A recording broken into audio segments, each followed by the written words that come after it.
नमस्कार दोस्तों, welcome to study up point. आज हम पढ़ेंगे 25 जुलाई 2025 के कुछ महत्वपूर्ण करंट अफेयर जो आने वाली परीक्षाओं के लिए बेहद महत्वपूर्ण है। चलिए तो शुरू करते हैं।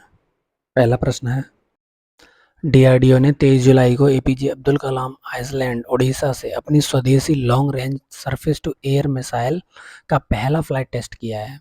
इस मिसाइल सिस्टम का नाम क्या है? इसका सही उत्तर है कुश।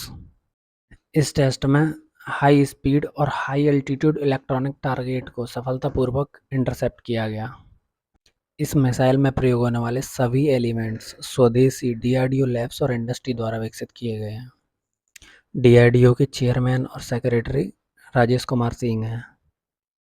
भारत की प्रयोग में आ रही S-400 सुदर्शन चक्र रसिया से खरीदी गई लॉन्ग रेंज एसएएम सिस्टम है। कुशा इसी श्रेणी का ही स्वदेशी विकल्प है। अगला प्रश्न है, हाल ही में नीति आयोग के नए सीईओ किसे नियुक्त किया गया है? इसका सही उत्तर है अनुराग जैन। ये 1989 बैच के मध्य प्रदेश कैडर के आईएएस अधिकारी हैं।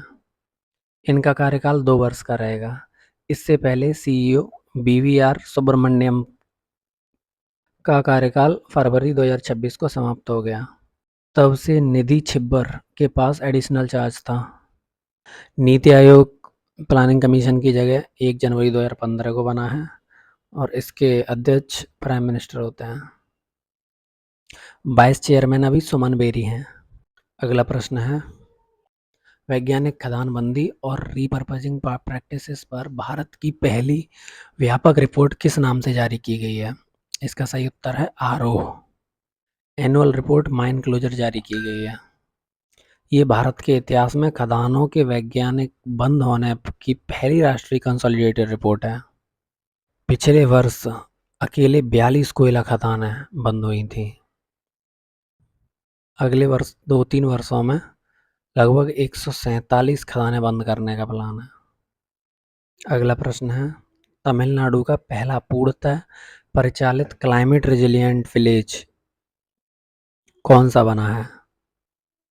इसका सही उत्तर है किल्लई विलेज, जो कि तमिलनाडु के कुड्डालोर जिले में है। इसमें 230.15 लाख की लागत आई। इससे सोलर सिस्टम और 3 किलोमीटर बकिंगम कैनाल की रिस्टोरेशन और मैंग्रोव पुनः स्थापना का कार्य हुआ।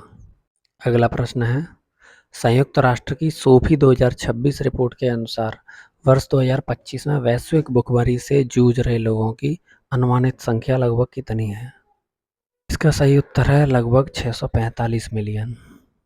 309 मिलियन के साथ अफ्रीका पहली बार सबसे अधिक भूखे लोगों वाले महाद्वीप बना है। एशिया में 292 मिलियन। 2030 तक जीरो हंगर का भुखमरी समाप्त करने का यूएन सस्टेनेबल डेवलपमेंट गोल बनाया गया है। अगला प्रश्न है, भारत में आरबीआई से expanded authorised dealer category 2 licence पाकर ट्रेड रेमिटेंसेस संभालने वाली पहली नॉन बैंक कंपनी कौन सी बनी है? इसका सही उत्तर है इविक्स कैश वर्ल्ड मनी। अब कंपनी 25 लाख प्रति लेन देन तक ट्रेड रेमिटेंसेस और फैमिली मेंटेनेंस रेमिटेंसेस प्रोसेस कर सकेगी। फेमा फ्रेमवर्क में मई 2026 के संशोधन के बाद एडी सेकेंड एंटिटीज को करेंट अकाउंट के ये कार्य पहली बार मिले हैं। पहले ये कार्य मुख्यतः बैंक AD1 एंटिटी करते थे। अगला प्रश्न है, अंतर्राष्ट्रीय आपराधिक न्यायालय ICC के सदस्य देशों ने 24 जुलाई 2026 को मिसकंडक्ट आरोपों में किस चीफ प्रोसिक्यूटर के पद से हटाया है? इसका सही उत्तर है करीम खान। 82 सदस्यों ने इनके विरोध में फैसला देकर बहुमत से इन्हें हटाया है। करीम खान 2021 में 9 वर्ष के कार्यकाल के लिए चुने गए थे। 2024 में सेक्सुअल मिसकंडक्ट के आरोप के बाद यूएन जून 2026 में उन्हें निलंबित कर दिया गया। ICC की स्थापना 2002 में हुई थी। इसका मुख्यालय हेग नीदरलैंड में है। अगला प्रश्न है, ग्लासगो कॉमनवेल्थ गेम 2026 में भारत के लिए पहला पदक जीतने वाले पहला पावर लिफ्टर कौन बने हैं? इसका सही उत्तर है झंडू कुमार। उन्होंने अपने सर्वश्रेष्ठ सफल प्रयास में 190 किलोग्राम वजन उठाया और कुल 130.9 अंक प्राप्त करके तीसरा स्थान प्राप्त किया। इंग्लैंड के मार्क स्वान ने स्वर्ण पदक जीता।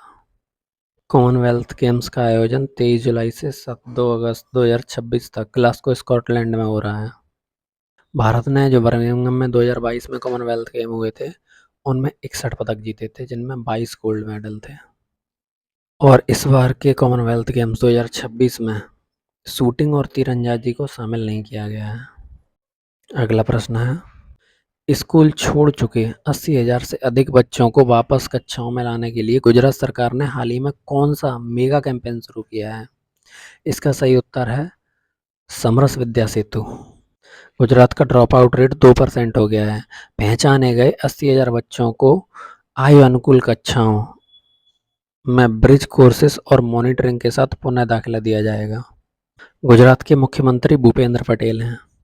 अगला प्रश्न है, राजस्थान का मुख्यमंत्री युवा सहयोग प्लेटफॉर्म पायलट आधार पर किन क्षेत्रों में शुरू किया गया है? इसका सही उत्तर है बंगरू विधानसभा क्षेत्र और बारां जिले में। युवा सहयोग पोर्टल पर डिजिटल रजिस्ट्रेशन से युवा खेल, कौशल विकास, रोजगार और सामुदायिक भागीदारी से जुड़ेंगे। खेलों में क्रिकेट, वॉलीबॉल और कबड्डी, फुटबॉल शामिल है। इसका इंटीग्रेशन माई भारत और मेरा युवा भारत पोर्टल से होगा। खेल इंफ्रास्ट्रक्चर की डिजिटल मैपिंग भी इसी योजना में शामिल है। अगर आपको ये वीडियो पसंद आई हो तो वीडियो को लाइक करें और स्टडी अपॉइंट चैनल को सब्सक्राइब करें और अपने दोस्तों को शेयर करना ना भूलें। धन्यवाद।